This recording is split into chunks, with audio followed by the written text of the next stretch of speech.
On va voir un peu la vie d'Abraham avant son appel. Qu'est-ce qui s'est passé dans la vie? Qu'est-ce qui était Abraham avant son appel? Et on va lire le passage de Genèse, chapitre 11, les versets 27 à 32.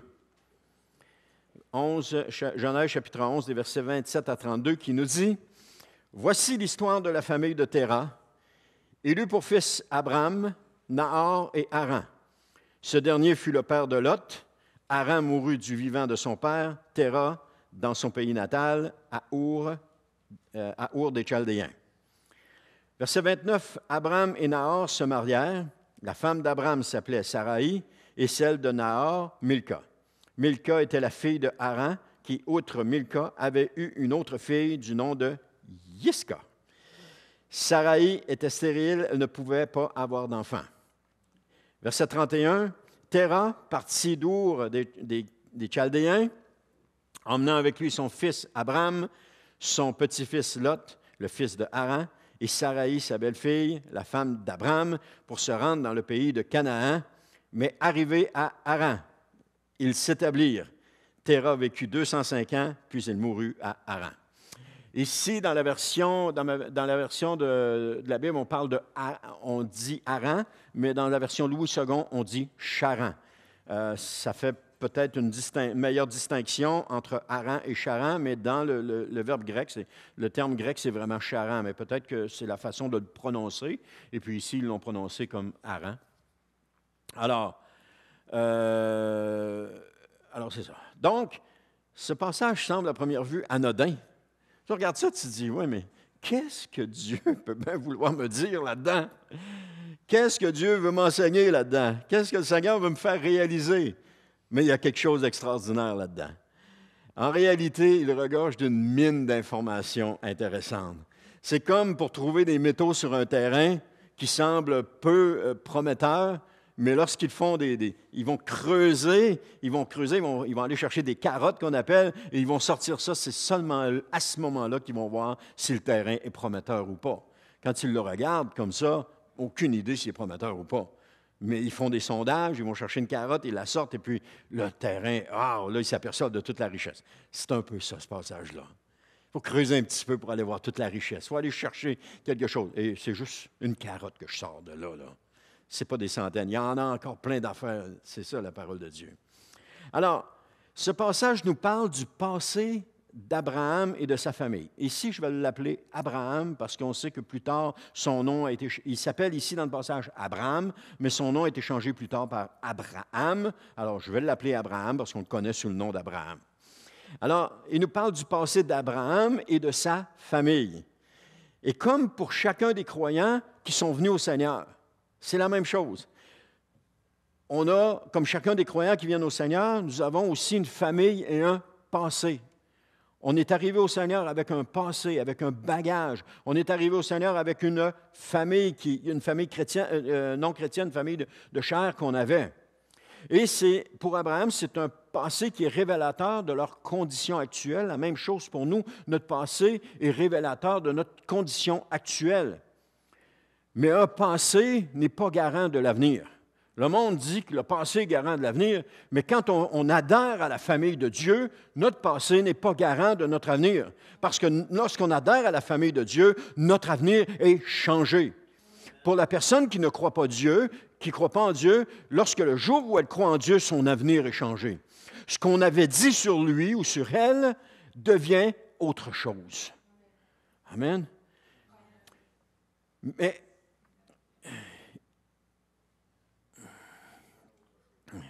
alors, ce qui fait qu'ils sont dans tout un autre contexte familial. Alors, comme on va le voir, Abraham avait été appelé par Dieu, vivait dans un contexte familial comme c'est contemporain. Il était dans un contexte familial. Il avait son père, il était né d'une mère, il avait son père, il avait ses frères, il y avait peut-être très certainement des sœurs, mais ils ne sont pas mentionnés dans le texte. Et puis, il y avait tout un contexte familial. Il y avait des oncles, il y avait des tantes, il y avait des cousins, des cousines. C'était tout un contexte familial. Il vivait dans un contexte familial influencé par le péché et le prince de ce monde. Comme chacun de nous qui vivions dans notre contexte familial, C'était un contexte familial qui était influencé par le péché et par le prince de ce monde. On ne marchait pas selon les plans de Dieu, on marchait selon nos plans. On ne s'en allait pas dans la direction que Dieu voulait qu'on s'en aille, on s'en allait dans notre direction, là où on avait envie d'aller, là où on désirait aller. Si vous vous souvenez, avant de devenir croyant, lorsque vous étiez plus jeune, on vous demandait qu'est-ce que tu veux faire plus tard. Vous aviez déjà un plan dans votre tête de ce que vous alliez devenir, de ce que vous alliez faire.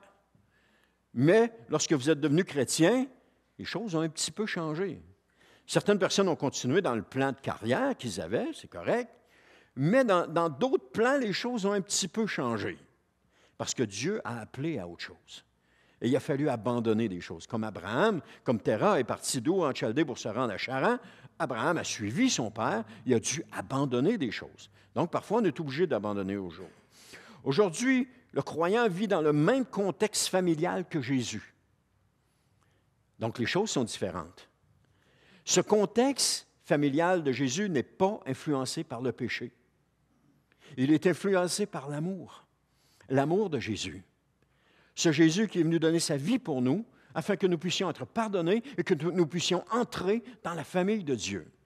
Ce Jésus qui a tout sacrifié pour venir sur la terre, vivre comme nous avons vécu, souffrir comme nous souffrons, et ensuite souffrir à la croix plus que nous souffrons, être mort, puis ressusciter, et nous permettre d'entrer dans la famille de Dieu. C'est l'œuvre de Jésus. C'est la bonne nouvelle. Amen. C'est la bonne nouvelle. Alors, lorsque Dieu appela Abraham, il commença en lui une transformation. Et on voit, quand on lit l'histoire d'Abraham dans la Genèse, on voit que Dieu a opéré en lui une transformation. Il a changé des choses. Il a changé sa vision. En changeant son nom, il changeait sa vision. Passer de Abraham qui voulait dire père éminent, à Abraham, père d'une multitude, il changeait complètement sa vision, là. Il y avait une vision père éminent sur son monde autour. Je suis un père éminent. Mais là, Dieu disait, non, tu es le père d'une multitude. Lève ta tête. Lève ta tête. Parce que le père éminent, il regarde autour de lui comme ça. Mais là, le père d'une multitude, lève ta tête. Regarde les étoiles. On n'en voit pas beaucoup d'étoiles aujourd'hui à cause de la pollution lumineuse. Mais il y en a une tonne. Je regardais une vidéo sur YouTube, c'était un time-lapse qu'ils appellent, une caméra qui était placée sur un bateau dans l'Asie, qui se déplaçait d'un port à l'autre, et à un moment donné, elle se retrouve dans l'océan, et puis il fait complètement noir, et là, tu vois, il n'y a pas de nuages dans le ciel, puis tu vois la multitude d'étoiles. J'ai dit, mais il y en a donc bien des étoiles. Nous, on les voit pas toutes, mais c'était incroyable de voir la quantité d'étoiles qu'il y avait. Abraham, il les voyait parce qu'il n'était pas dans cette pollution lumineuse qu'on vit aujourd'hui. Et quand Dieu lui a dit, regarde les étoiles, tu vas avoir cette famille-là, là. Tu vas avoir ces descendants-là, tu vas en avoir complet, tu vas en avoir comme ça. Et pour Abraham, ça devait être extraordinaire. Alors, sa façon de voir les choses a changé, parce que Dieu lui a donné un appel différent que ce que le monde lui donnait comme appel. Et saviez-vous que votre nom ici sur la terre ne sera pas votre nom dans l'éternité? Mais la Bible nous dit dans Apocalypse 2,17 que celui qui a des oreilles écoute ce que l'Esprit dit aux églises. Au vainqueur, je donnerai la manne cachée et une pierre blanche. Sur cette pierre est gravé un nouveau nom que personne ne connaît sauf celui qui le reçoit. Je vais le rencontrer, je vais dire « Salut! » Regardez, il va voir son nom. Il va être tout fier de son nom. Il n'y a personne qui connaît son nom. Et Dieu a changé le nom d'Abraham de père élevé à père éminent, et c'était son héritage donné. Père éminent, c'était son héritage donné par son père biologique, tandis que père d'une multitude était l'héritage donné par son Père éternel qui était Dieu. Et cette fois-ci, c'était son nom donné par Dieu qui démontrait que son identité avait complètement changé. Il n'était plus le même. Lorsqu'on entre en contact avec Dieu, on n'est plus le même ou la même. On est transformé, changé. On est petit à petit amené à la ressemblance de Christ. Je ne suis plus ce que j'étais quand je suis né de nouveau. Une chance. une chance que je ne suis plus ça. Vous m'avez connu, ah, il est comme ci, il est comme ça, il est comme ci, il est comme ça. Mais imaginez, j'étais pire que ça. J'étais pire parce que je me laissais guider par le péché. Sur cette terre, on a reçu un nom qui est de nos parents biologiques. Hein?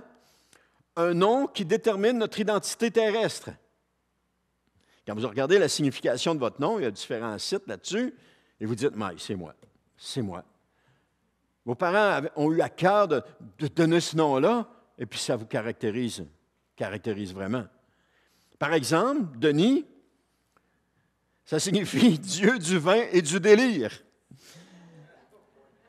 Je suis content que Jésus me donne un nouveau nom quand je vais arriver de l'autre côté? Parce que ça ne fitterait pas pantoute. Mes parents m'ont donné ce nom-là. Pourquoi ils m'ont donné ce nom-là? C'est pas parce que j'étais porté sur le vin et le délire dès ma naissance, mais parce que j'avais dans la famille de mon père, la dernière qui était née, c'était une fille, elle s'appelait Denise. Et puis Denise est décédée en bas âge. Et moi, je suis né pas longtemps après. Et ma mère a dit, pour honorer ça, a dit, on va l'appeler Denis. Et c'est pour ça que mon nom est sorti Denis. Et c'est à cause de ça. Mais Denis, ça veut dire non, Dieu du vin et du délire. Alors, je ne suis plus le Denis que le monde avait déterminé pour moi. Je ne suis plus ça. Je suis celui que Dieu a décidé que j'étais. Le nom que Dieu m'a donné. Et il y a un nom qui m'attend dans le ciel. Je ne sais pas ça va être quoi. Mais il y a juste moi qui va le savoir quand il va me le donner. Mais ça va être un nom qui va me caractériser spirituellement, c'est certain. Et la même chose pour chacun de nous. Vous allez avoir un nom dans le ciel, un nom qui va vous caractériser spirituellement, qui va vous donner votre identité d'enfant de Dieu. L'identité qui est tout différente de ce que vous avez présentement. Parce que l'identité que vous avez aujourd'hui est déterminée par le monde. Mais à partir du moment où on vient à Jésus, Jésus commence à changer notre identité pour nous donner notre identité spirituelle. Et je sais, si je vous demandais, avez-vous changé depuis que vous êtes né de nouveau? Oui, timidement, oui, changé un petit peu. Oui, vous avez changé.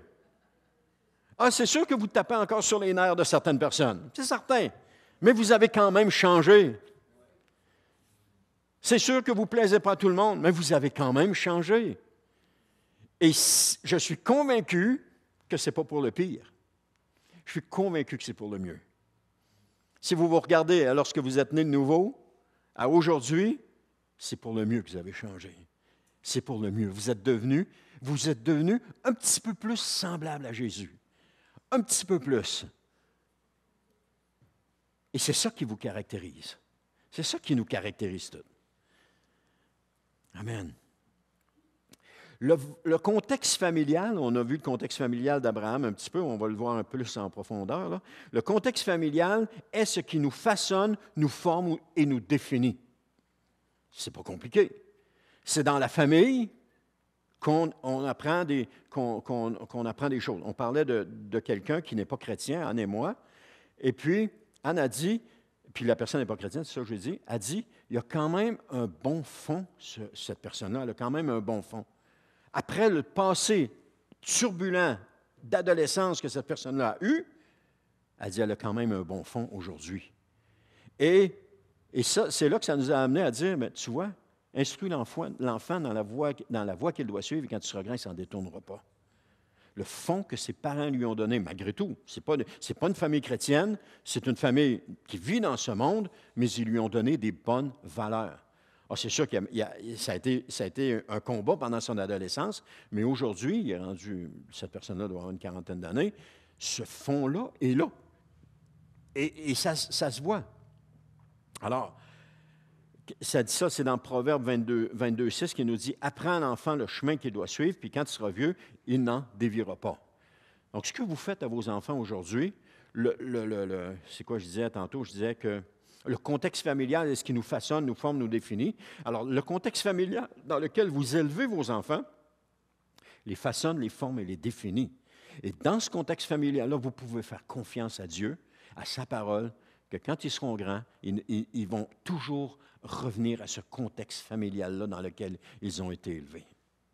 Vous pouvez faire confiance à Dieu là-dessus. Si vous êtes inquiet pour vos enfants, ne le soyez pas. Faites confiance à Dieu. Laissez-lui ça entre les mains et priez de dire, Seigneur, ta parole a dit ça, Seigneur. Et je crois ta parole. Et je m'appuie sur ça. Et je sais, Seigneur, que ça va le faire. Dans notre famille, notre garçon a passé des moments un peu plus difficiles, mais on avait confiance, on savait que Dieu allait s'en occuper. C'était normal. Il voulait se détacher des liens familiaux. Il voulait s'affirmer. Il voulait s'affirmer.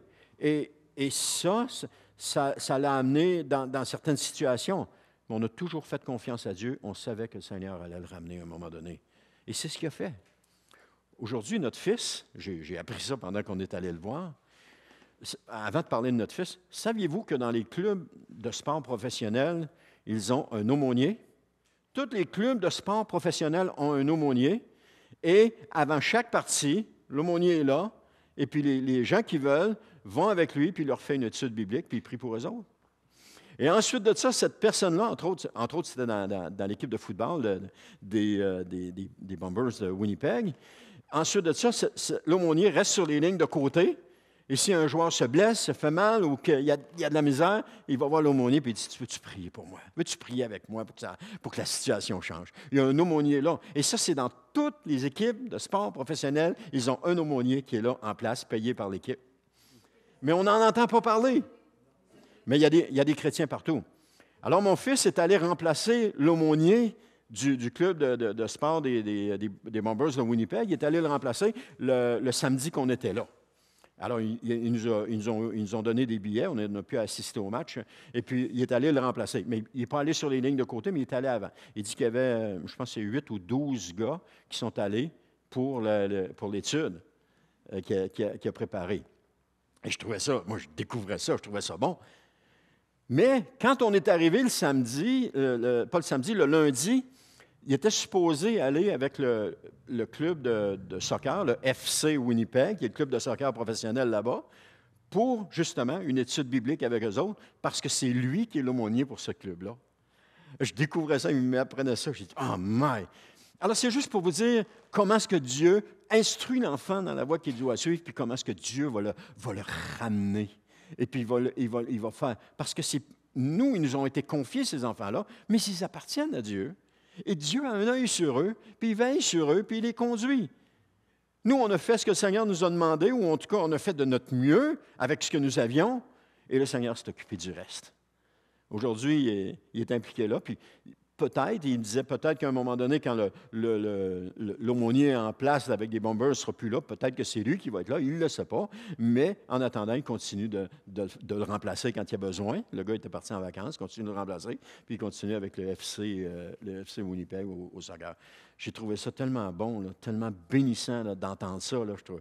Mais je me souviens des années où est-ce que c'était plus difficile, puis que ma femme et moi, on disait non, on n'en parle pas, on laisse le Seigneur agir. On laisse le Seigneur travailler dans sa vie. Ça a pris quelques années, mais le Seigneur l'a complètement changé. Complètement changé. Complètement changé. Jean-Marc, quel fond tu as donné à ta fille, mais c'est sûrement un bon fond.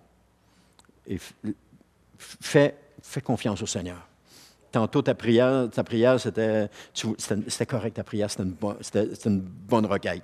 Fais confiance au Seigneur. Et ta fille va revenir. Un jour ou tard, elle va revenir. Un jour ou l'autre, elle va revenir. Parce que ta fille, elle te ressemble. Au niveau caractère, elle te ressemble. Alors, la façon que tu agis, elle agit la même chose.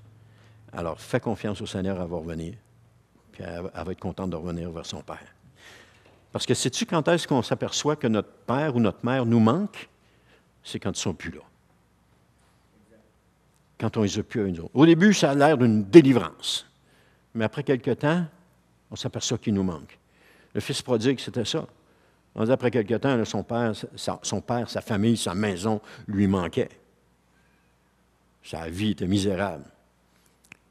Ta fille, sa vie va être misérable au niveau relationnel parce qu'elle n'a plus cette relation avec toi. Et un jour, elle va revenir. Et dans ce temps-là, ton cœur de père va se réjouir. Amen. Ton cœur de père va se réjouir. Christ était aussi défini par son contexte familial. Dieu a placé Christ dans la famille de Marie et de Joseph. Et c'était, premièrement, Christ, dans son contexte familial, c'est avec le Père. Il y avait un contexte qui était parfait. Mais ensuite, il y a eu son contexte terrestre avec sa famille, où est-ce qu'il a acquis son identité humaine. Bien entendu, le Père veillait sur son identité, que son identité soit conforme à son plan pour lui. Et Jésus était le fils de son Père spirituel, et puis il voulait faire ce qu'il lui demandait. Mais Jésus a acquis des choses. Jésus n'était pas différent des autres hommes, dans le sens que, oui, il n'a pas péché, mais il manifestait la même chose que les autres hommes. Parfois, il s'est mis en colère. Parfois, il a pleuré. Parfois, il y a eu compassion. Parfois, il a été débordant d'amour. D'autres fois, il a voulu se retirer pour se mettre à l'écart. C'était toutes des réactions humaines que Jésus avait. Mais certainement, comme j'ai dit, il n'a pas péché. La différence avec nous, c'est que Jésus n'a jamais péché.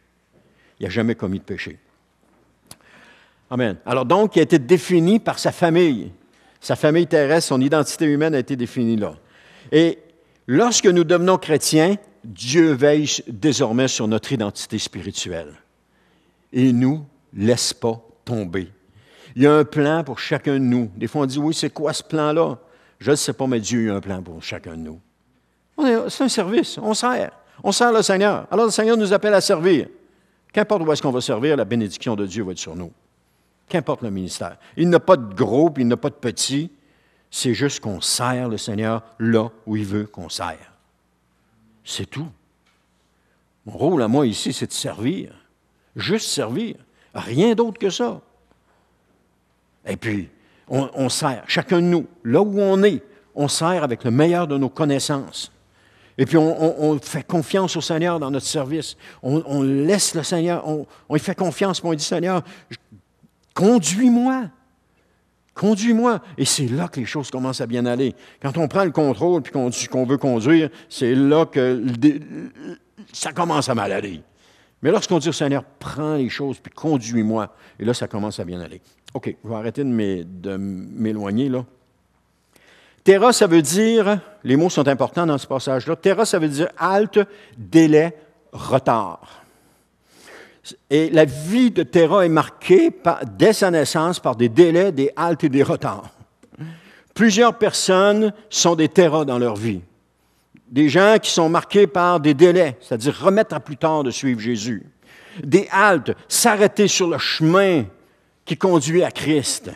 Ou encore des retards qui sont en retard sur l'appel de Jésus sur leur vie. Plusieurs d'entre nous, on est parfois des Terra dans notre vie. La devise de Terra aurait pu être « Mieux vaut remettre à demain ce qu'on peut faire aujourd'hui. » Ou « Mieux vaut remettre à plus tard ce qu'on peut faire aujourd'hui. » Josué va dire de Terra qu'il rendait...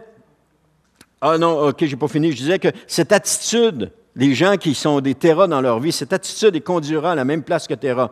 C'est-à-dire qu'ils décident de se rendre en Canaan, mais ils vont s'arrêter en chemin et ne rejoindront jamais la vie éternelle. Ils ont ce désir. Terra est parti de Our en Chaldée pour se rendre à Charan, mais je ne sais pas jusqu'où il voulait aller, mais il est resté à Charan et il est mort à Charan. Combien de gens nous connaissons qui, à un moment donné, ont connu le Seigneur Jésus, ils ont quitté pour commencer à entrer sur le chemin qui les conduirait à la vie éternelle, et à un moment donné, ils se sont arrêtés en cours de route et ils ont tout abandonné. Ils sont restés là. Terra est mort à Charan. Et plusieurs vont mourir là où ils sont arrêtés parce qu'ils ne marchent plus en direction de Dieu. Josué va dire de Terra qu'il rendait un culte à d'autres dieux. Et c'est un peu la même chose. Parce que lorsqu'on commence à s'attacher au Dieu de ce monde, eh bien, on commence à s'éloigner du Seigneur. Ils vont mourir avant d'avoir pris la décision de suivre Jésus.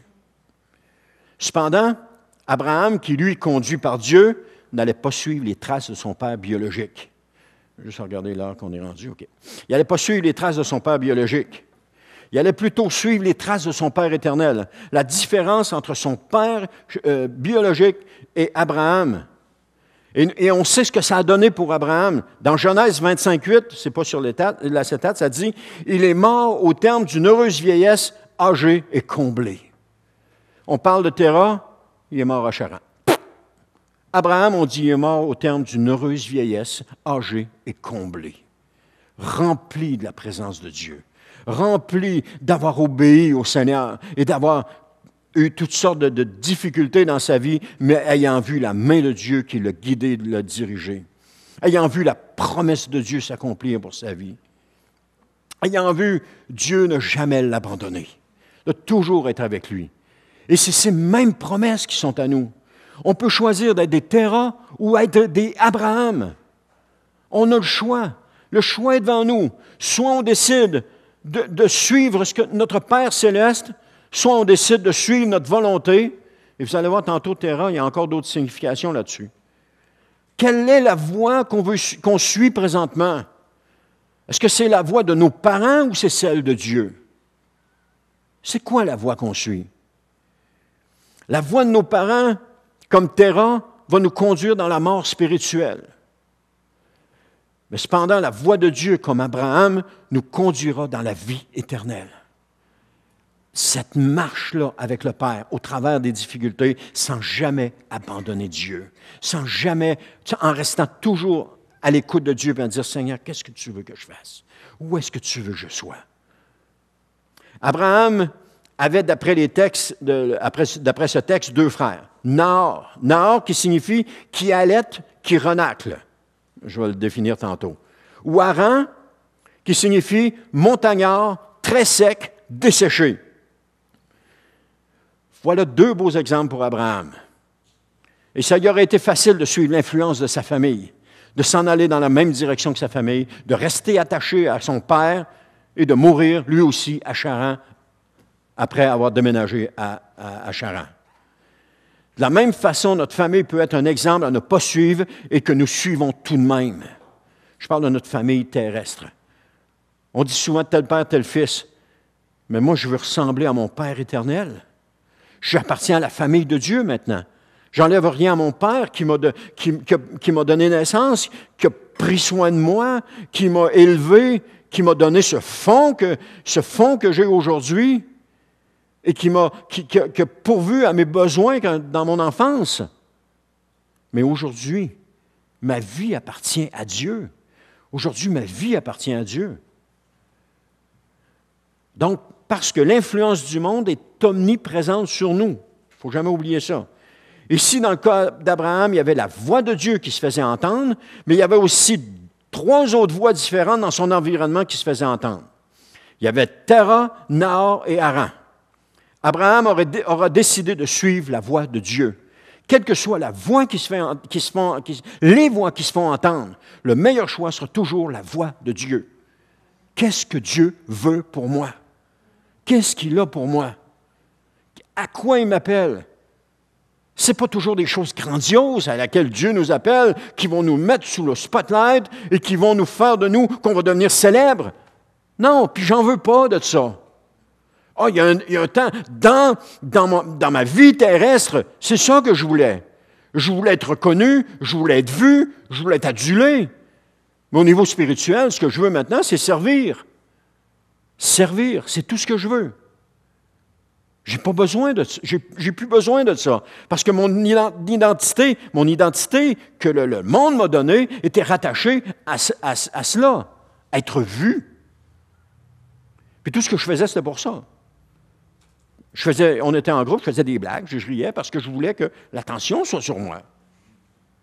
Mais c'était juste parce que j'avais besoin de ça pour me nourrir. C'était ça qui me nourrissait. Puis après ça, j'aurais voulu faire toutes sortes de choses pour être vu. Puis des choses pour réussir, être vu, réussir, dire « Hey, lui, c'est un exemple.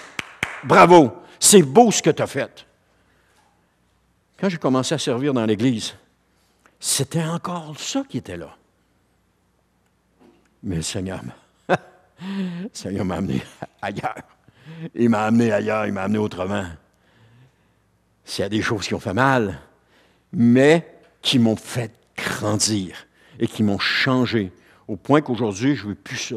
Aujourd'hui, je veux juste plaire à Dieu. Je veux juste être son serviteur, puis je veux juste lui plaire.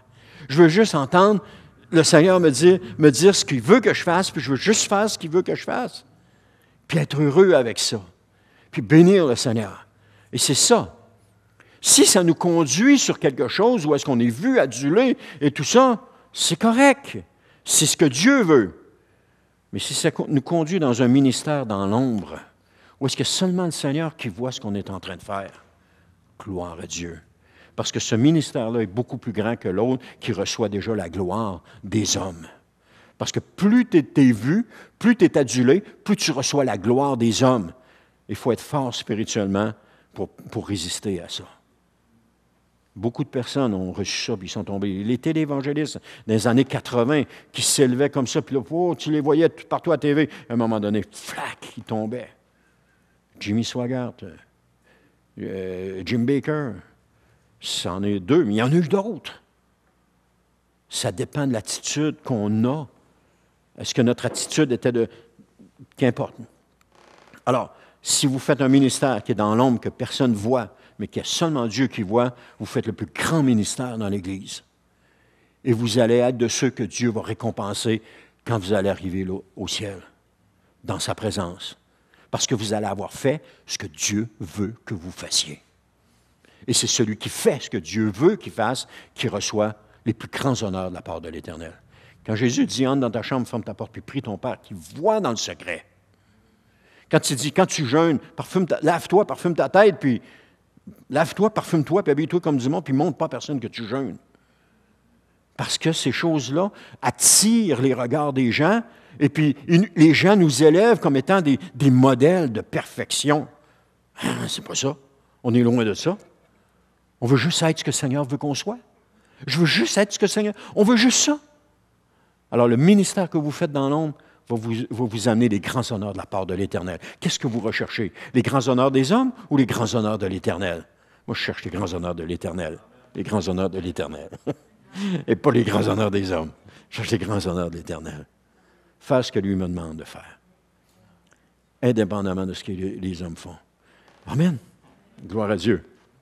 Finalement, la voie de Dieu nous conduira toujours vers la vie éternelle, tandis que la voie du monde nous conduira toujours dans la mort. Jésus a parlé de deux voies dans Matthieu 7, 13 à 14. Il dit « Entrez par la porte étroite, en effet, large est la porte et spacieuse la route qui mène à la perdition. Nombreux sont ceux qui s'y engagent, mais étroite est la porte et resserré le sentier qui mène à la vie. Qu'ils sont peu nombreux ceux qui les trouvent. Trop de personnes suivent la voie de Terra et ne trouveront pas le chemin qui les conduit à la vie éternelle. Jésus est la porte qui nous permet d'entrer dans la vie éternelle. Il est la seule porte. La voie de Terra ne conduit pas à la vie éternelle. La voie de Terra conduit à la mort, et on l'a vu. Maintenant, je vais terminer avec les deux frères d'Abraham. Nahor, qui allait, qui renacle.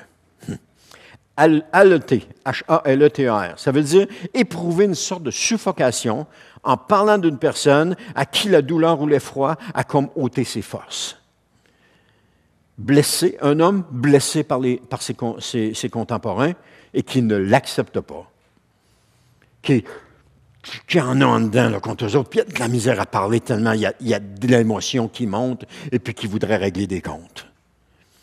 C'est une expression qui est utilisée pour décrire, comme ça, l'état submergé par l'angoisse, la douleur ou la terreur au point d'être presque paralysé. Ça, c'est terreur. Ça représente l'état d'âme des gens dans ce monde. Submergé par l'angoisse, la douleur ou la terreur au point d'être presque paralysé. Renâcler, ça signifie témoigner de la répugnance pour quelque chose. Ou dans le contexte de cette expression-là, ça suggère une personne qui éprouve des difficultés physiques ou émotionnelles, qui peut être essoufflée ou ressentir une grande détresse, mais cela peut faire également référence à quelqu'un qui se montre réticent ou opposé à faire quelque chose, exprimant ici son refus ou son désaccord. Terah ne voulait pas obéir à Dieu. Et c'est comme ça qu'il a fini. Il voulait faire sa propre volonté. Et c'est comme ça qu'il a fini. Il voulait faire ce qu'il avait envie de faire. On est à Our en Chaldée, on déménage à Charan, mais il n'est pas question que j'obéisse à Dieu. Jonas ne voulait pas obéir à Dieu. Il aurait pu mourir, Jonas. Il aurait pu finir dans les intestins du gros poisson. Il s'est arrêté dans l'estomac, mais il aurait pu finir dans les intestins. Il serait mort. Il serait mort. Mais Jonas, comparativement à Terra, possiblement, Jonas a crié à l'Éternel puis lui a demandé de sortir de là. Terra n'a jamais crié à Dieu. Et il est mort à Charan. Mais Jonas a crié. Et l'Éternel a permis que Jonas soit renvoyé sur la terre ferme. Qu'est-ce que Jonas a fait après? Il est parti, il est allé servir Dieu, reconnaissant de ce que Dieu faisait. Il n'y avait plus de doute dans son esprit. Là, il est allé servir Dieu. Haran, qui signifie montagnard, très sec, desséché. Un homme qui représente l'état, encore d'une fois, des gens sans Dieu. Une vie, montagnard, une vie de haut et de bas, qui est basée sur des émotions. Quand ça va bien, on est haut. Quand ça va mal, on est bas. Il y a une période où ça va bien, une période où ça va moins bien. Des émotions. Haut et bas, montagnard. Une vie très sec et desséchée. Sans la présence de Dieu en nous, on vit une vie sec et desséchée. Sans la présence de l'Esprit Saint. C'est pour ça que Jésus a écrit, si quelqu'un a soif, qu'il vienne à moi, et des fleuves d'eau vive couleront de son sein. Qu'il vienne à moi, puis il n'aura plus jamais soif. Parce que l'eau vive va sortir de lui. C'est plus l'eau vive qui va entrer pour l'abreuver, c'est l'eau vive qui va sortir de lui pour l'abreuver. Amen, il n'y aura plus jamais soif. Haran était sec et desséché. Sans Dieu, on est sec et desséché. Ce sont des montagnards. Des Harans, ce sont des montagnards. Ils n'ont pas ce qu'il faut pour aller jusqu'au bout de l'appel de Dieu dans leur vie. Ils vont préférer suivre les enseignements familiaux plutôt que d'écouter la voix de Dieu. Donc, la mort spirituelle les attend dans la fleur de l'âge. Haran est mort alors qu'ils étaient encore à Our en Chaldée. Il ne s'est même pas rendu à Charan.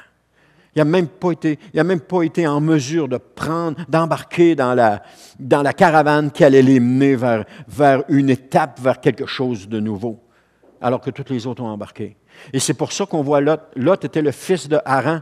Et je pense que Abraham a dû prendre Lot, qui était son neveu, il a dû le prendre sous son aile, puis lui dire qu'il allait s'occuper de lui. Peut-être qu'Abraham avait fait une promesse à son père en lui disant, « Écoute, Haran, je vais m'occuper de ton fils. » Nahor a dit, « Je vais m'occuper de ta fille. » Il l'a mariée. Et puis, il y a Yiska, je ne sais pas qu'est-ce qu'elle est devenue, la Bible n'en parle pas. Donc, le croyant ressemble à Christ. Cependant, celui qui ne vit pas pour le Seigneur Jésus ressemble plus à Terra, qui préfère remettre à plus tard ce qu'il pourrait faire aujourd'hui. Combien de personnes sont venues dans l'Église alors qu'il y avait un appel au salut et qui ont dit « Non, pas aujourd'hui. On va remettre ça plus tard. » Combien? Et qui n'ont jamais remis ça plus tard.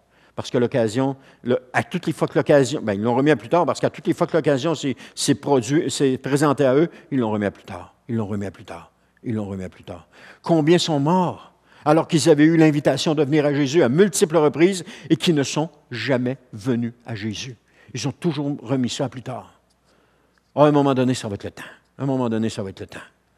Je connais quelqu'un comme ça. Il vient dans l'Église, il est touché, il pleure. Oh, le Seigneur. Mais jamais il vient à Jésus. Il remet plus tard. Il sort de l'Église, puis les larmes, il n'y en a plus, puis il remet ça plus tard. Et s'il remet toujours ça plus tard, il va mourir dans son péché. Il y a Nahor qui refuse d'obéir à cause de ses conflits internes. Il préfère mourir dans ce monde plutôt que d'accepter la vie éternelle de Jésus que Jésus lui propose. La vie éternelle qu'il lui propose, mais il refuse d'obéir. Il refuse. Parce que Jésus propose. Jésus n'oblige pas, n'impose pas, il propose. Quand il a dit à Matthieu, il va le dire dans 2 semaines, « Viens et suis-moi. » Viens et suis-moi. Matthieu n'a pas dit, « Oh, on va mettre ça plus tard. » Il est venu puis il a suivi. Il s'est embarqué sur le chemin avec Jésus. Il a tout quitté. Il a tout abandonné. Il a tout laissé. Et il a commencé à suivre Jésus. Ça nous dit ça dans Matthieu. Il se leva et suivra Jésus. Point la ligne. Il se leva et suivra Jésus. Haran qui est desséché spirituellement comme le figuier qui ne produira jamais de fruits. Les gens de ce monde peuvent avoir un bon fond, ils peuvent avoir une bonne éducation, ils peuvent avoir une bonne vie, mais ils ne produiront jamais de fruits. Ils sont secs et desséchés parce que le Seigneur Jésus n'habite pas en eux. Si Jésus n'est pas en nous, on est desséché. Parce que Jésus, on est les branches de Jésus et le tronc, pour utiliser des termes qu'on connaît. Et le sang de Jésus coule à travers nous. Le sang qui nous a purifiés, qui nous a pardonnés, le sang qui a été versé sur la croix, coule pour nous. Vous n'êtes pas obligé d'accepter votre sort actuel. Parce que Jésus a tout pourvu par sa mort sur la croix. Il vous a libéré. Il vous a délivré.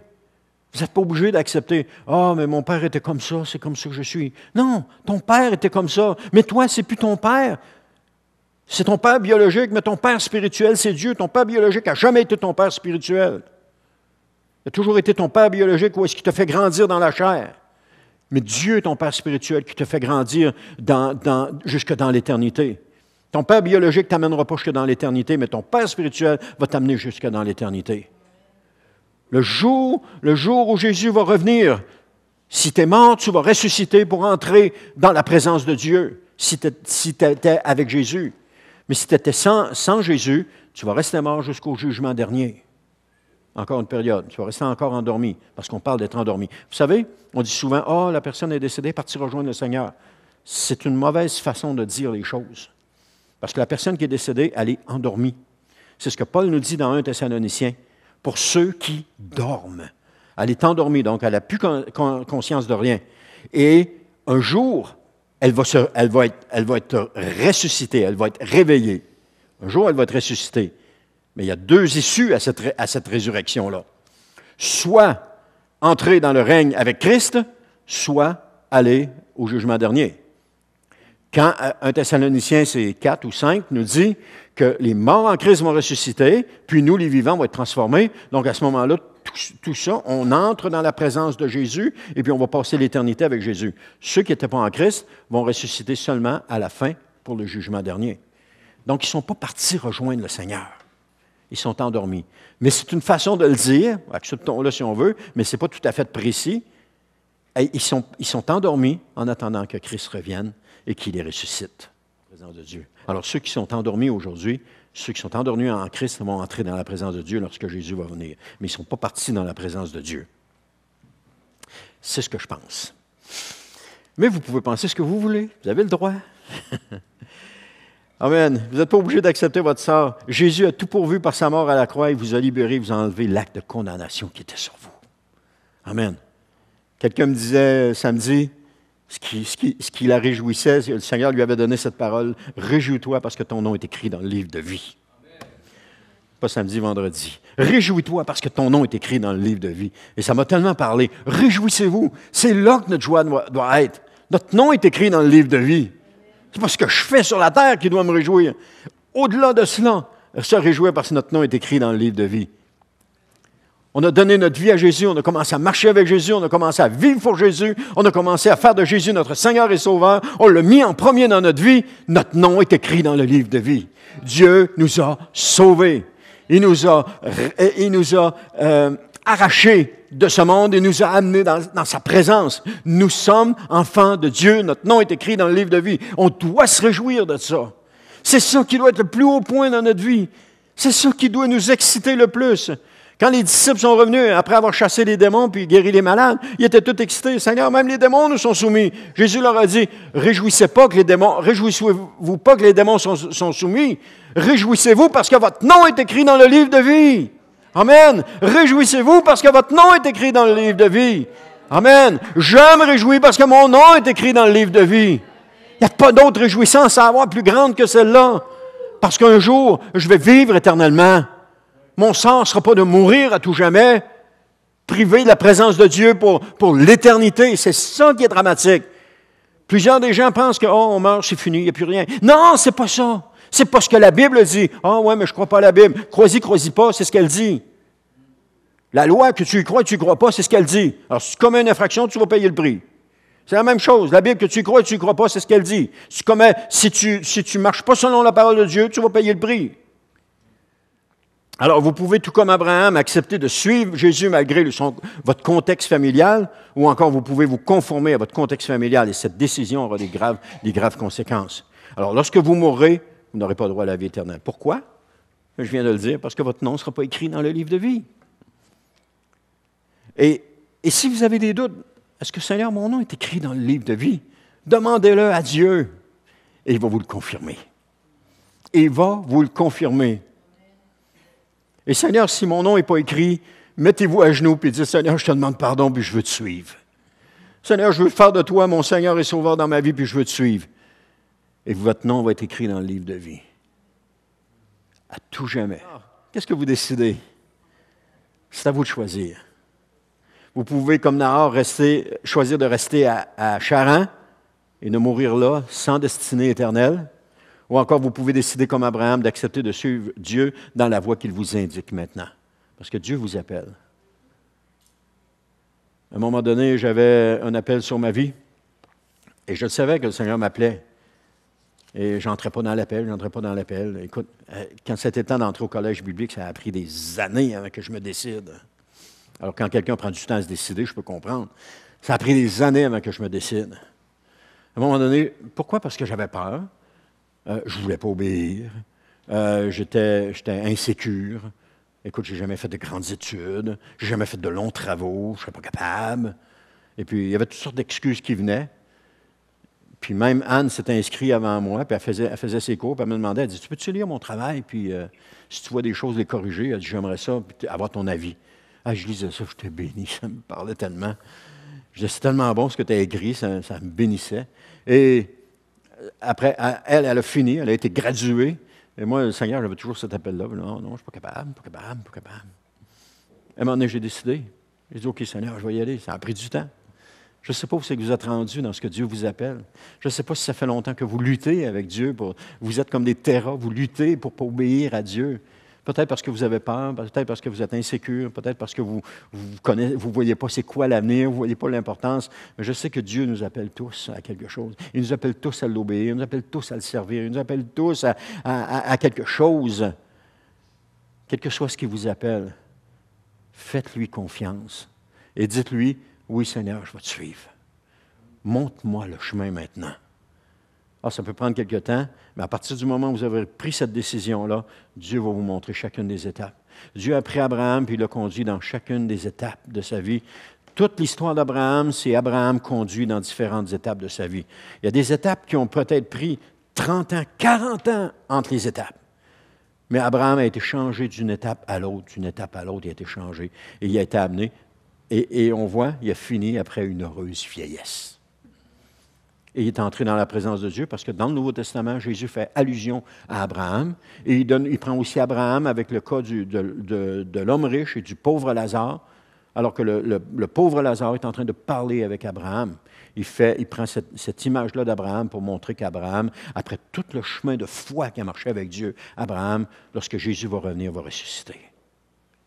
Puis il va monter, il va entrer dans la gloire avec Dieu, au même type que tous ceux qui sont morts. J'allais dire au même type que Mme Tremblay. Quand Jésus va revenir, elle va monter avec Abraham, puis avec Jacob, puis avec les autres qui sont montés. Et elle va monter là. Et si on est mort, nous, entre-temps, que Jésus revient, on va monter aussi avec. Quelle joie ça va être. Vous imaginez? Tout ça parce que votre nom est écrit dans le livre de vie. Faites ce que le Seigneur vous demande. Je ne devrais pas tout le temps dire ça parce que des fois, les gens font ce que le Seigneur leur demande, puis ça me déçoit, mais il faut que ça me déçoive. Il ne faut pas que vous fassiez les choses pour me plaire, il faut que vous fassiez ce que le Seigneur vous demande. Et quand vous allez faire ce que le Seigneur vous demande, eh bien, vous allez marcher dans les voies de Dieu. D'étape en étape, vous allez avancer dans les voies de Dieu. Mais les étapes, il peut y avoir un temps entre les étapes, mais qu'importe, Dieu va tout le temps vous conduire et vous amener dans sa présence. Amen. Levez-vous avec moi, on va terminer juste en prière ce matin.